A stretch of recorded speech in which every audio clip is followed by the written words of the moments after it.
हम्म, हाँ। हेलो बच्चों, आज हम तत्वों का आवर्त वर्गीकरण अध्याय 5 देख रहे हैं। तो इससे पहले हमने 9वीं क्लास में देखा था कि हमारे आसपास के जो पदार्थ हैं वो तत्व, मिश्रण और यौगिक के रूप में पाए जाते हैं। ठीक है। तत्व तत्व यानी कोई भी पदार्थ, और मिश्रण यानी एक या दो या दो से अधिक पदार्थों से जो मिलता है उसे मिश्रण कहते हैं। और यौगिक किसे कहते हैं? यौगिक कहते हैं कि ऐसा पदार्थ जो अपने बनाए गए या मिलाए गए तत्वों से जिसके गुण अलग होते हैं तो उसको यौगिक कहते हैं। और हमने देखा था कि तत्व एक ही प्रकार के परमाणुओं से बने होते हैं। एक ही प्रकार के परमाणु यानी जिनके रासायनिक गुण एक समान होते हैं। आज हम तत्वों के बारे में विस्तृत जानकारी ज्ञात करेंगे। तो अभी तक जैसा कि हमें मालूम है कि 118 तत्व की जानकारी वैज्ञानिकों ने हमारे प्राप्त कर ली है। इन सभी तत्वों के गुण अलग अलग होते हैं और इनमें से 94 तत्व प्राकृतिक रूप में पाए जाते हैं, यानी प्रकृति में अपने आप से ये पाए जाते हैं। ठीक है। प्राकृतिक यानी प्रकृति में कहीं भी ये तत्व विद्यमान रहते हैं। जैसे लोहा जो है तो ये क्रोध में रहता है पृथ्वी के पिघली हुई अवस्था में। इसी तरह से तांबा हमारी भूपर पट्टी में पाया जाता है। तो इस तरह से ये प्राकृतिक तत्व कहलाते हैं। ठीक है।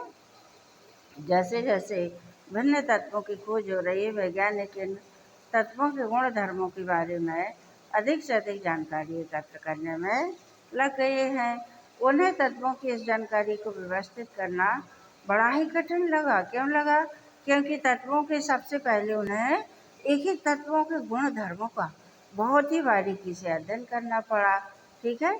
और उन्होंने क्या किया कि सबसे पहले तत्वों के गुण धर्म ज्ञात किए और गुण धर्मों में ऐसा प्रतिरूप ढूंढना आरंभ किया जिसके आधार पर इतने सारे तत्वों का आसानी से अध्ययन किया जा सके। ठीक है। अब इन्होंने तत्वों के गुणों को देखा और गुणों को देखकर फिर इन्हें लगा कि प्रकृति में जो 118 तत्व हैं उन सभी के गुण धर्म एक दूसरे से अलग अलग हैं। तो इन्होंने सोचा कि इन तत्वों को किस प्रकार से व्यवस्थित किया जाए कि सभी सारे छात्र या सभी इसका आसानी से अध्ययन कर सकें। ठीक है। तो अव्यवस्थित को व्यवस्थित करना तत्वों के वर्गीकरण का प्रारंभिक प्रयास था। ठीक है बच्चों।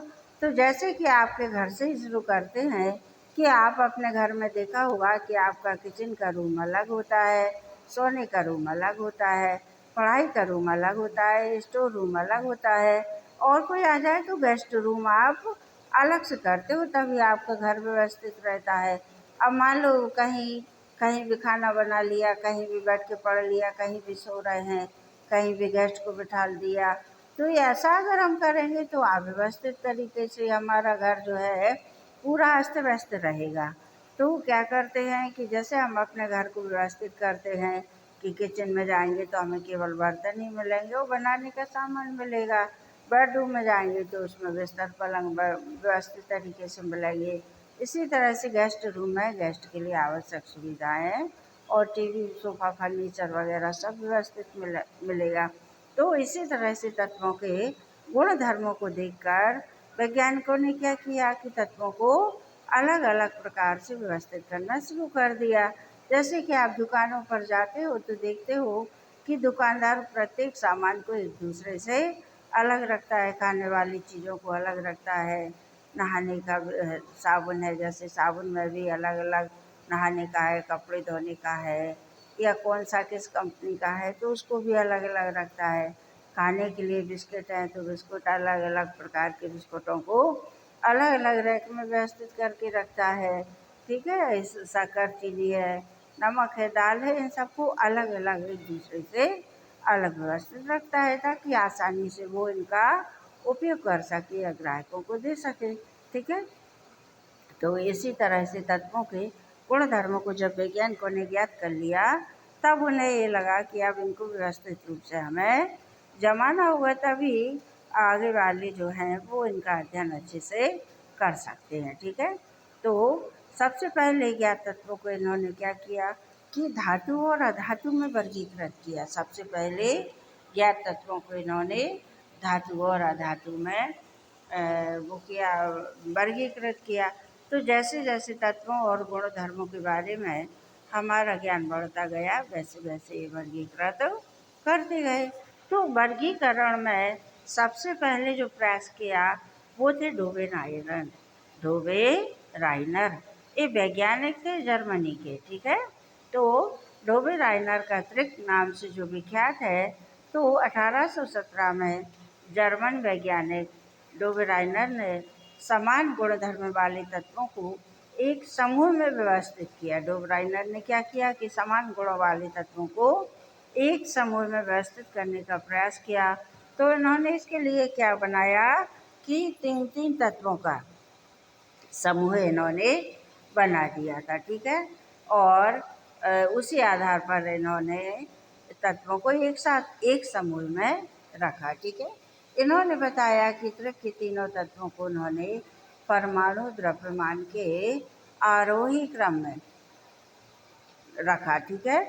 और जब इन्होंने तत्वों को आरोही क्रम में रखा तो इन्होंने देखा कि 3 तत्वों को जो इन्होंने व्यवस्थित किया था, तो उसमें से पहले का और तीसरे का परमाणु द्रव्यमान का औसत निकाल लिया जाए, पहले तत्व का और तीसरे तत्व के परमाणु द्रव्यमान का औसत निकाल लिया जाए। औसत यानी टोटल करके 2 का भाग देके, तो बीच वाले तत्व के परमाणु द्रव्यमान के बराबर उसका मान आ रहा था। तो इस तरह से डोबे राइनर का द्रव्य नियम जो है काफ़ी विख्यात है, ठीक है बच्चों। और जैसे एग्जाम्पल के लिए उन्होंने 3 तत्वों में कौन कौन से तत्वों को लिया, लिथियम, सोडियम, पोटेशियम, इनका एक त्रिक बनाया। तो इन्होंने देखा कि लिथियम और पोटेशियम का द्रव्यमान टोटल किया और उसको 2 से डिवाइड कर दिया, तो उसका द्रव्यमान जो आया वो सोडियम के द्रव्यमान के बराबर था, ठीक है। जैसे 6.9 और 39 को इन्होंने टोटल करके जब 2 से भाग किया तो उसका द्रव्यमान 23 के समकक्ष आया, ठीक है। तो इन्होंने देखा कि इस तरह से तत्वों को व्यवस्थित करने से बीच वाले तत्व का परमाणु द्रव्यमान ज्ञात किया जा सकता है, ठीक है। तो इन्होंने इसके लिए एक टेबल या सारणी का निर्माण किया था जिसमें ऐसे त्रिक के समूह बना दिए थे इन्होंने, ठीक है। जैसे समूह में क्या रखा, सोडियम, पोटेशियम, आर्सेनिक, दूसरे में रखा कैल्शियम, दूसरे में रखा इन्होंने 3-3 तत्वों को, ठीक है। और तीसरे में तो इस तरह से इन्होंने 3 समूह, कुल 8 समूह इन्होंने बना पाए थे, ठीक है। कितने समूह बनाए थे? 8।